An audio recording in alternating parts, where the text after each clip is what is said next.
He was called Rowland by his crew, and that name had stuck with him since his first posting in the Frontier Watch. Rowland had never wanted fame. He had never wanted to become some strange figure in the stories that traveled from one trading post to the next. He only wanted stability. He only wanted a clear path through life that did not demand more than he could give. Yet fate had its own ideas. Fate placed him in the path of a royal group from the luminous world of Yalara. Among that group stood their princess, a calm and curious being named Mira. She held herself with the quiet confidence of someone raised among diplomats and leaders. Rowland had met many high-ranking alien visitors in his time, but Mira had a way of observing someone that suggested she listened with her whole being. She understood tone. She understood emotions. She even seemed to understand the things left unsaid. To Rowland, this made her presence oddly comforting. The first time they met was during a peace exchange between humans and the Yalaran Consortium. Rowland had been assigned to escort duty. That meant walking ahead of the delegation, scanning for threats, and offering guidance in case any part of the station felt unfamiliar to the visitors. Mira walked a few steps behind him and asked several questions about human customs. She had a habit of tilting her head slightly whenever she found something interesting. She would then repeat his answer, almost as if she wanted to memorize the sound of it. Rowland found her respectful and thoughtful. He did not think much beyond that. He was there to do a job. She was there as a guest. There were no expectations, yet the bond between them formed faster than he expected. They met again during a shared training demonstration, where Mira expressed interest in human defensive gear. She asked to try lifting a standard shield module. Most humans struggled with the weight at first, but she managed to raise it with admirable steadiness. Rowland guided her in holding it the right way. She listened without resistance. She responded with a soft expression of pride.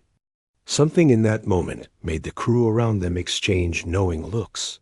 Everyone saw something that Rowland himself had not yet admitted. There was an unusual warmth between them, a respect that felt deeper than mere diplomacy. The Yalaran delegation extended their stay due to a navigation issue. That delay meant more chances for Rowland and Mira to cross paths. They met in the observation deck, where starlight stretched across the glass in long silver streaks. They met in the dining hall, where she tried human fruit for the first time. She laughed when the sour taste surprised her. Rowland had never heard her laugh before, and that single sound stayed with him all night. He told himself that admiration did not have to turn into anything more. He told himself that she was a princess, and he was an ordinary soldier. There were lines he could not cross, but emotions did not always follow rules. Mutual curiosity grew into companionship. Companionship grew into trust. Trust transformed into a connection that neither had expected. Still, Rowland maintained restraint. He kept his distance. He respected her role and his own. He thought that would be enough to prevent complications. He was wrong. During a rescue effort on a drifting survey pod, both of them ended up trapped inside the protective chamber while the pod stabilized. The chamber sealed due to a safety protocol, which neither of them could override from inside. The rescue team needed several hours to bring them out.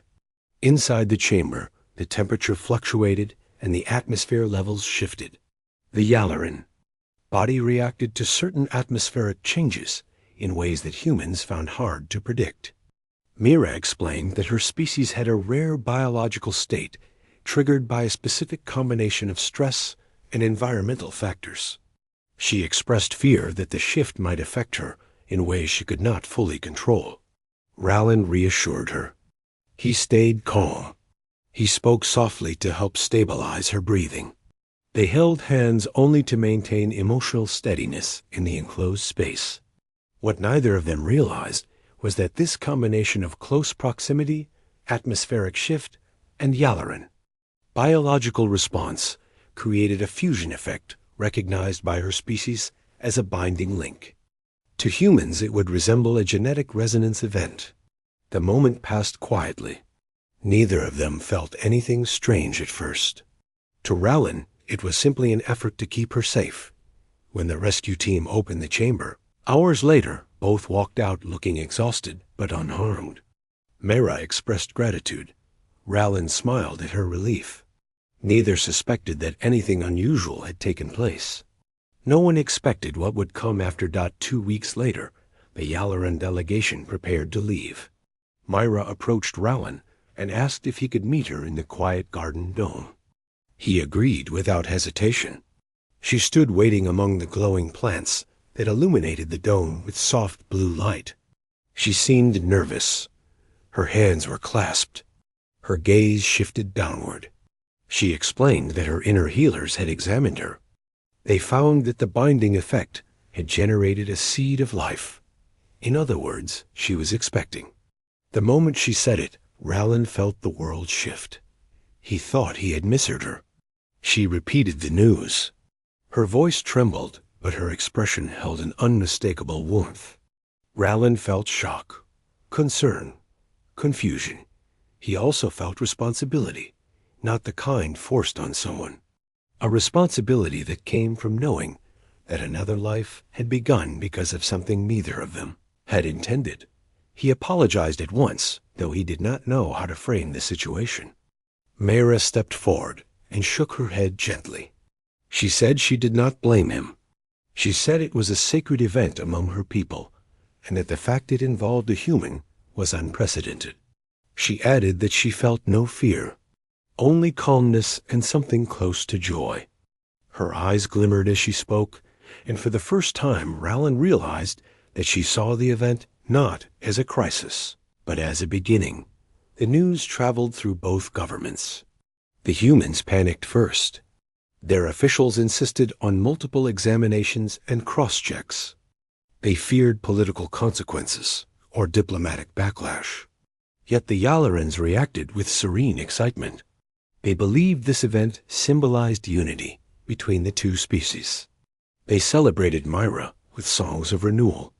They regarded Rowland with curiosity but no hostility. In fact, they considered him essential for the health of the coming child.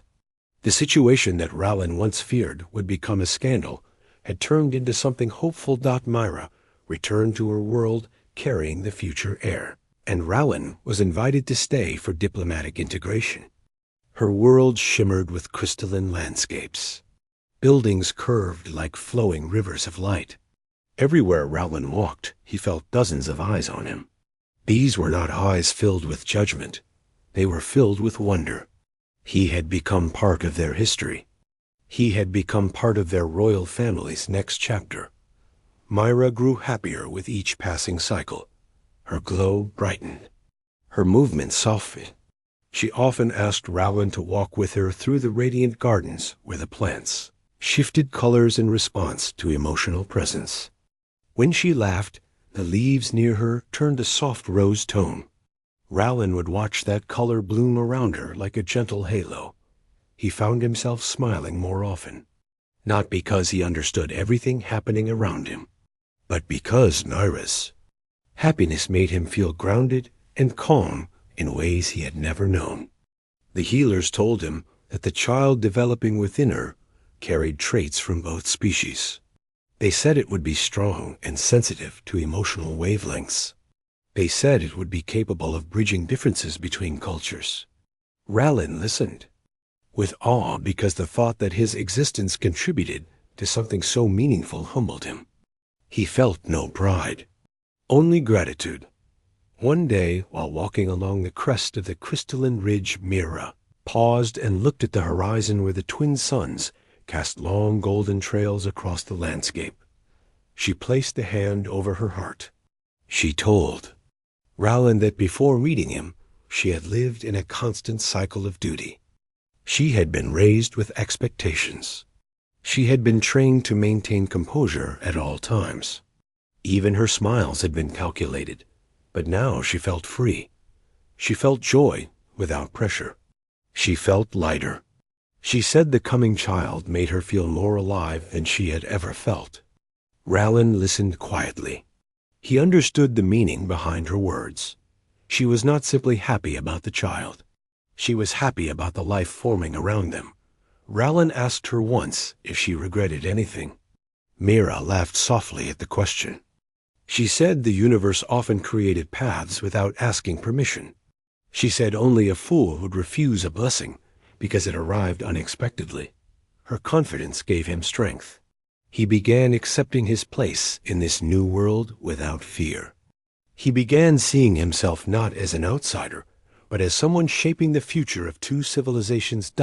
As the cycles past tension between humanity and the Yalarans softened. Diplomatic teams pointed to the coming child as proof that cooperation brought prosperity. Trade expanded. Joint exploration missions were established. Academies opened exchange programs. Rowland's presence at Mira's side was a symbol that unity was not only possible but natural. Despite all the ceremonies and rituals, Rowland found the quiet moments most precious. He cherished the times when Mira leaned against him while reading ancient tales. He valued the way she traced patterns on his arm when she spoke about her plans for the future. He admired her resilience on difficult days when she needed rest. Every moment taught him something new about loyalty, about courage, about responsibility that came from love rather than obligation. When the final phase approached,